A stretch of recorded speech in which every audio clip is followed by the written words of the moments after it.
মানুষ নিজের জীবনের কথা চিন্তা ভাবনা করে না। দেখেন ওই যে মাঝখানে, রাস্তার মাঝখানে আইল্যান্ড না থাকার কারণে মানুষ এপার থেকে ওপার জীবনের ঝুঁকি নিয়ে পার হচ্ছে। হ্যাঁ, এই দেখেন এই দৌড়ে যাইতেছে। এগুলো ঠিক, এগুলো সচেতনতা করতে হবে। হ্যাঁ, প্রতিবাদ করতে হবে। এনসিবির নেতা, এনসিবির প্রধানমন্ত্রী, হ্যাঁ, নাহিদ ইসলামকে দৃষ্টি আকর্ষণ করছি যেন ঢাকা নতুন বাজার থেকে রামপুরা এই পর্যন্ত যত আইল্যান্ড তুলে ফেরা হয়েছে শেখ হাসিনা পতনের পরে সবগুলো যেন আবার লাগানো হয়।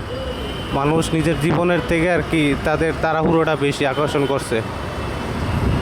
সবাই একটু মনোযোগ দিবেন। দেখেন ওই মানুষের জীবনে চিন্তা ভাবনা করে না, যে যার মতো রাস্তা বাড়িয়েছে। একটা গাড়ি যদি মাইরে দেয় তাহলে অ্যাক্সিডেন্ট করব যত দ্রুত সম্ভব। এই যে দেখেন, এই যে দেখেন, এই যে নিজের জীবনের রিস্ক নিয়ে তারপর রাস্তা পারাপার হচ্ছে। ধন্যবাদ সবাইকে।